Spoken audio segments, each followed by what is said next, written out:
복된 소식 아름다운 소리 AM 1590kHz 시카고 기독교 방송입니다.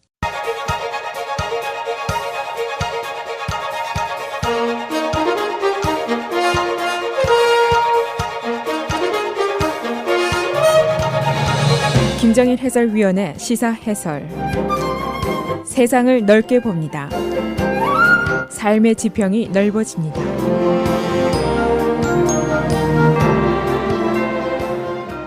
시사 해설입니다. 트럼프 대통령의 감세안 그리고 세제 개혁안이 어제 발표가 됐습니다. 아주 한마디로 요약을 한다면 개인 인컴 텍스 그리고 기업의 인컴 텍스 세율을 크게 줄였습니다. 그리고 텍스 코드를 간소화했습니다. 이 텍스 컷, 감세라는 거 국민의 세금을 일단 줄이고 그러면 소비가 신장되고 경기가 부양되고 그러면 세금이 다시 들어오고 그래서 세금을 줄여서 생기는 세입 감소를 경기 부양으로 세입 증가로 offset, 상쇄할 수 있다. 그런 이론입니다. 그런데 여기 이제 두 가지 문제가 있습니다. 세입과 세수 차이가 상쇄가 될 수 있을 것이냐 하는 문제가 있고 자칫하면 부채가 늘어나게 됩니다. 또 한 가지는 감세에 가진 자와 못 가진 자와의 혜택이 어느 정도 차이가 있느냐 자칫하면 부익부 빈익빈이 될 수가 있다. 그런 우려가 있습니다. 그런데 어제 감세안 발표에 보면은 감소와 증가의 세부 내용이 거의 없다는 평가를 받고 있습니다. 그리고 제안이 지극히 골격만 나와서 전모 파악이 어렵다. 그런 평가를 받았습니다. 그래서 오늘 언론들이 오는 토요일 취임 100일을 앞두고 성과 과시용이 아닌가 그런 의문을 제기하고 있습니다. 보통 텍스를 개혁할 당시에는 세입이 얼마가 줄고 경기 진작이 얼마나 될 것이고 얼마나 영향이 있고 국가 경제 측면의 결과는 이런 것이다. 이런 것이 나오게 마련인데 이런 것들이 대부분 다 생략이 되어 있습니다. 그래서 공화당 내부 쪽에서도 공화당 의회 쪽의 아이디어가 빠져 있습니다. 그래서 이게 내부 논쟁의 여지가 있다. 그런 예상도 나오고 있습니다. 민주당은 물론 이것이 부자를 위한 감세다 하고 매우 비판적인 시각을 갖고 있습니다. 그래서 오늘은 트럼프 대통령의 감세안 그 내용은 어떤 것인지 의회 반응은 어떤 것인지 또 의회 통과 가능성은 어느 정도인지 그런 문제들을 살펴보겠습니다. 트럼프 대통령의 기본 감세안에 대한 요약을 한다면 이렇게 할 수가 있습니다. 첫째로 개인 세금 그 세율 층이 7개가 현재 있습니다. 이것을 3개로 간소화했습니다. 그러니까 개인 텍스가 지금까지 소득에 따라서 최고 39.6%까지 냈고 최저는 10%까지 부과를 했습니다. 그런데 이 세율을 10, 25, 35 이렇게 세 층으로만 분류를 했습니다. 그래서 최고 소득층이 지금 39.6%까지 세금을 냈는데 최고가 앞으로 35%까지 됩니다. 그러니까 거의 5%가 감소됐다고 볼 수가 있습니다. 두 번째는 공제 기준을 디덕션을 2배로 늘렸습니다. 현재는 개인 소득에서 $6,350, 부부의 경우에는 약 $15,000까지 세금 공제를 받습니다. 그런데 신규안에서는 이것을 2배로 높였습니다. 그래서 부부가 $25,000까지 공제를 받습니다. 싱글은 여기 절반입니다. 그러니까 공제 기준을 높이니까 세금 부과 부분이 낮아지게 되죠. 그러니까 세금을 덜 내게 된다는 뜻입니다. 세 번째로는 Capital Gain Tax입니다. 소득세도 세율을 낮췄습니다. 현재 최고 소득세가 23.8%인데 이걸 20%로 내렸습니다. 3.8%는 오바마 케어로 들어가던 텍스인데 이것이 사라지게 됐습니다. 네 번째로 상속세입니다. 공화당에서는 이 세금을 Death Tax, 사망세 이렇게 불렀습니다. 2014년도 현재로 보면 미국의 상속세가 세계에서 네 번째로 높습니다. 그래서 일부에서는 이 상속세가 스몰 비즈니스 하는 사람들 또 팜을 하는 농업주들에게는 부담이 된다. 그런 지적이 있었고 또 반대쪽에서는 트럼프처럼 부자들이 다음 자식들 세대에게 상속하는데 공짜를 하게 된다. 그런 비판적인 시각도 있어 왔습니다. 그런데 이 상속세를 아예 없애버리고 말았습니다. 이 다섯 번째로는 모기지 이자 그리고 자선금에 대해서는 무세금 정책을 계속합니다. 주택 구입 시에 모기지를 얻게 되는데 이자를 내는 거 세금이 없습니다. 그리고 자선금, 교회라든가 자선기관에 내는 헌금들, 여기에는 무세금, 이 정책이 그대로 유지가 됩니다. 여섯 번째로 corporate tax입니다. 기업세의 세율도 내려갑니다. 35%에서 15%로 대폭 인하를 하게 됩니다. 트럼프의 감세안 중에 가장 큰 부분이라고 볼 수가 있습니다. 그러니까 기업의 세금 부담을 줄여주고 이익 창출을 돕는다. 그러면 고용이 늘어나고 기업 투자가 늘어날 것이다.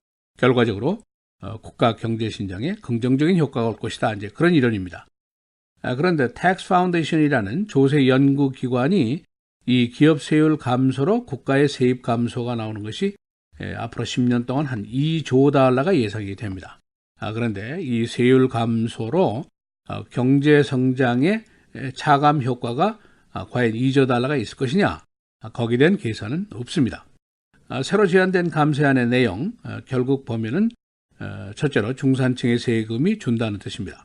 세금 공제액이 15,000달러에서 25,000달러까지 올라가게 되니까 세금이 그만큼 덜 내게 됩니다. 동시에 부자들의 혜택도 늘어나게 됩니다. 최고 세율이 39.6%에서 35%가 되니까 약 5% 정도가 내려가게 됩니다. 그 다음에 부자들의 혜택이 큽니다. 상속세, 탑 10%의 부자들이 전체 90%의 상속세를 냈습니다. 그런데 이것이 아주 사라지게 되어 있습니다. 그리고 이제 국가 경제에 미칠 영향, 재무부 장관은 어제 국가 경제 성장 3% 이상이 계속 유지될 것이다 하는 예상을 했습니다. 그러나 세부 사항은 아직 알려지지를 않았습니다. 기업세 35%에서 15%로 줄인다 이렇게 되어 있는데 약 2조 달러가 비교됩니다. 이것이 결국 세율이 내려감에 따라서 재생산이 될 것이냐, 이것이 이제 의문입니다. 지금 현재 리세션 이후에 현상이 있는데 일반 납세자들은 돈이 생기면은 우선 가정 부채를 갚는 데 씁니다.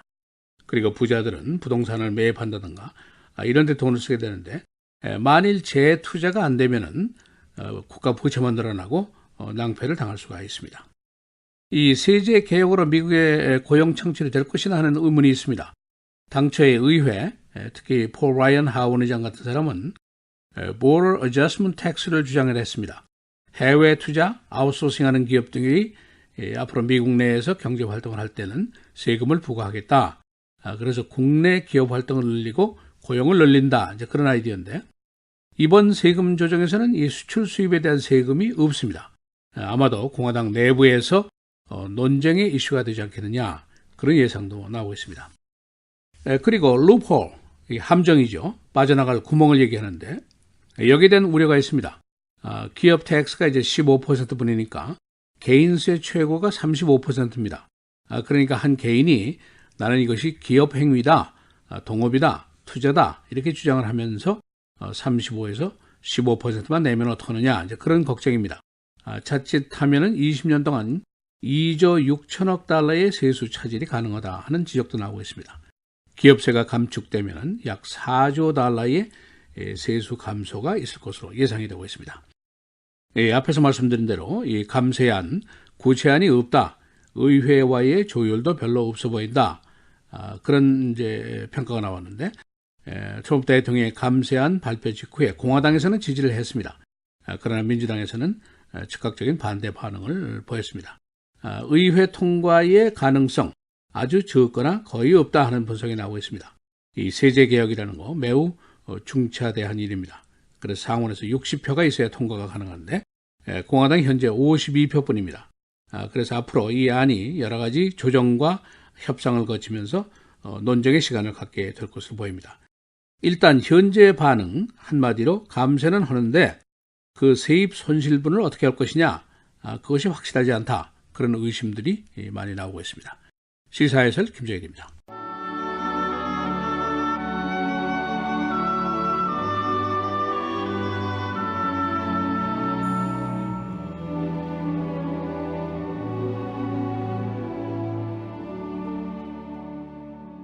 우리는 우리를 전파하는 것이 아니라 오직 그리스도 예수의 주 되신 것과 또 예수를 위하여 우리가 너희의 종된 것을 전파함이라.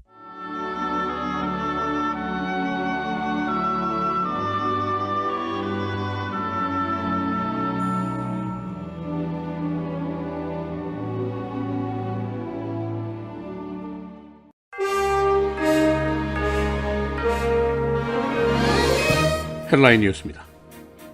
트럼프 대통령이 어제 감세안을 발표했습니다. 그의 감세안, 기업세, 그리고 개인 인컴 텍스 등의 세율을 낮추고 텍스 코드를 7개에서 3개로 간소화했습니다.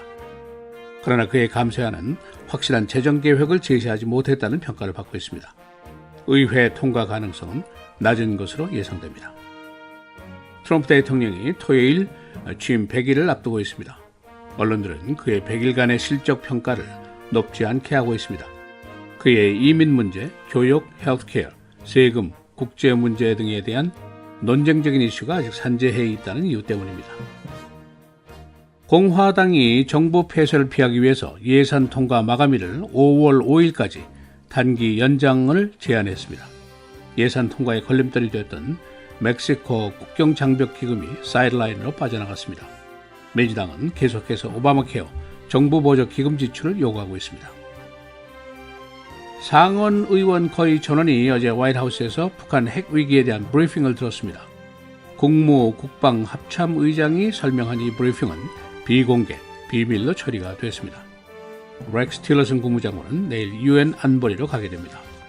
유나이티드 에어가 승객 강자 하선 사건 이후에 10개 항의 개선책을 제시했습니다. 이 개선책에는 과잉 예약 억제, 승객 보상 $10,000까지 항공경찰 탑승 제한 등을 포함하고 있습니다. 4월 말 전국의 주말 날씨가 변덕스럽습니다. 뉴욕 등 동부지역에 90도에 육박하는 더위가 오게 됩니다. 서부 락키 지역에는 눈폭풍, 중부지방에는 던더스톰, 침수 등이 예보되어 있습니다. 시카고의 자전거 타기 아직 위험합니다. 2015년도 자동차 문과 충돌한 자전거 사건 300건에 달하고 있습니다. 전년보다 배가 증가했습니다. 시카고시는 베스트 바이크 시티의 명예를 갖고 자전거 전용 도로 등을 운영해왔습니다. 일리노이주가 캐나다와의 교육 전쟁이 일어날 경우에 큰 피해자가 될 수 있습니다. 일리노이주의 캐나다 수출이 연간 $160억, 서비스 수출이 $27억. 캐나다의 해리스 뱅크가 일리노이에 7,000명을 고용하고 있습니다.